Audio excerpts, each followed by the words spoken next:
Сәлеметсіздер ме, құрметті оқушылар? Мінекей біз прогрессияларға қатысты тақырыптардың ішіндегі ең соңғысына келдік. Яғни арифметикалық және геометриялық прогрессияға байланысты аралас есептер. Бірінші мысалды қарастырайық. Бізге 3 сан берілген. А, Б, С сандарының олардың айырмасы 4-ке тең. Егер сандарды А, Б, С плюс 8 деп алсақ, онда ол геометриялық прогрессия болып кетеді дейді. Осы сандарды табайық.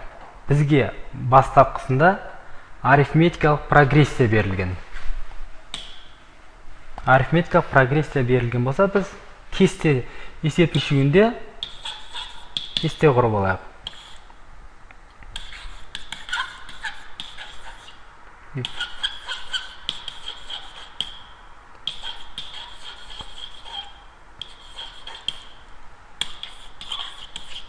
Прогрессия берілген бізге.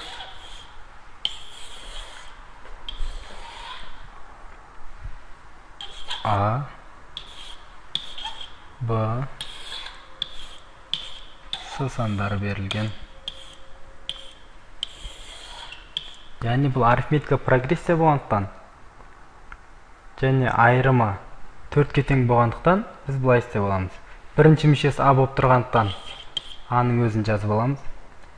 Екінші мүшесін табу үшін оған айырымын қосуымыз керек. Сонда екінші мүшесі А плюс 4 болады. Ал үшінші мүшесі А плюс 8 болады. Сонда арифметикалық прогрессияның айырымын біртіндеп қосып кетті. Енді бұны түрлендірейік, геометриялық прогрессия шығатындай қылып.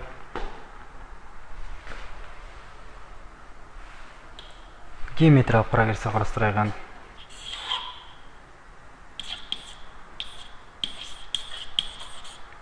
Геометриялық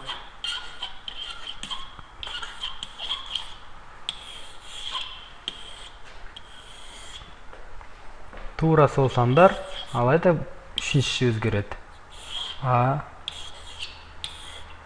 Б, С. Енді үшінші санға біз 8 қосамыз.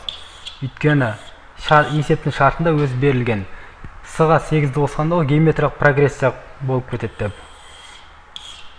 Яғни бірінші мүшесінің формуласы өзгермейді, А-ның өзі жазылады. Екінші мүшесінде формуласы өзгермейді. Мына жерден алып кеп қоямыз формуланы. Мына формуланы өзгертіп мына жерге алып кеп қоямыз. Екіншісінің де формуласы тура осылай келеді. Сонда мына жер А плюс 4 болады. Ал енді қараңыздар. Үшіншісінің формуласын алып келген кезде мына жерге С тең бізде С тең А плюс 8 еді. С-ның өзін жазамыз. Және мына жері 8-і бар және. Сонда 8-ге 8 қосып жібереміз. Сонда А плюс 16 болады.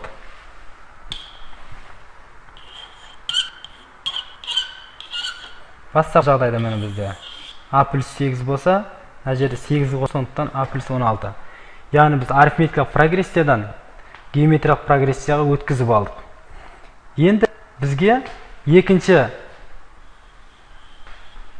прогрессия бізде геометриялық болып тұр.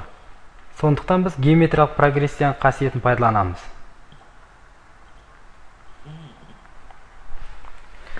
Геометриялық прогрессияның қасиетін пайдаланатын болсақ, онда біз мына формуланы пайдалануымыз қажет.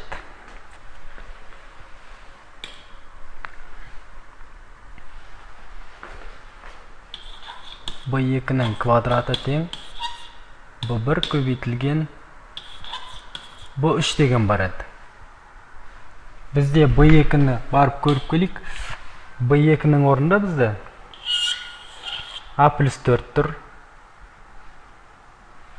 B1-дің орнында А тұр. B3-дің орнында А плюс 16. Орын-орнына апарып қоямыз бана формулаға. Сонда шығады. B2-ның орнында бізде А плюс 4 тұр. Сыртында квадраты. B1-дің орнында А тұр. Көбейтілген. B3-дің орнында бізде А плюс 16 тұр. Міне, осы жақшыларды ашайық. Қысқаша көбейту формасымен. А квадрат плюс 8А плюс 16 тең а квадрат плюс 16а теңдіктің 1/7 жинақтайтын болсақ, бізде а квадраттар қысқарады өткен кезде. Және бұлай 8аны біз бұлай теңдіктің оң жағына өткізейік. Сол кезде минус 8а болып өтеді. Сонда мынандай шығады. 16 тең 16а минус 8а болып қалады. Көрінбей қалмасын сіздерге кейін. 16а минус 8а. Сонда 16 тең 8а болады. Сонда а тең болады 2-ден 1-ге. Өйткені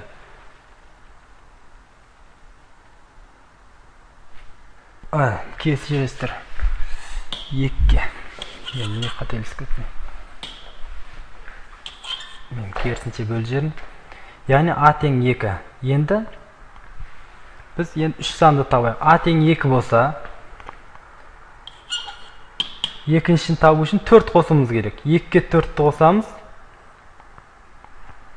сонда 6 болады. Енді 6-ға 4 қосамыз 10.